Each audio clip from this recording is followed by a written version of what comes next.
si John de Quincy siya. Isang gangster. Pero, hindi ko na iniisip ng mga ganyan. Hindi kasi kapag sinabi mong gangster, ngayon nang iisipin ng mga tao gulo. Pero hindi. Kami mga gangster, kahit ganito kami, matino kami. Marunong kami masaktan, marunong kami mabuhay. Tulad ko. Ako, isa lang akong tao, simpleng tao lang ako. Pero sa puro mga gangster na, maraming ganyan tao. Gangsteran. Nagmamayabang sila kasi marami silang kaibigan. Hindi tulad ko. Ako wala naman akong pagmamayabang, pinagmamayabang ako sa sarili ko. Pilipino ako.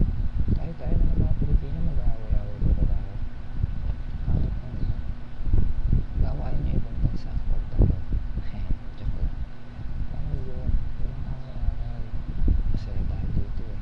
Masaya tayo sa buhay natin, sa aksaya po natin. Dapat sa atin magsasama-sama. Pare-parehas lang tayo Pilipino, mag-aaway-aaway pa ba tayo? Diba? Kahit ako eh. May nakakaaway na ako pero pinapalagpas ko. Mabait ako sa mabait.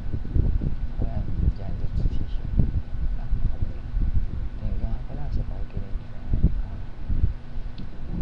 Mga girls lang kayo.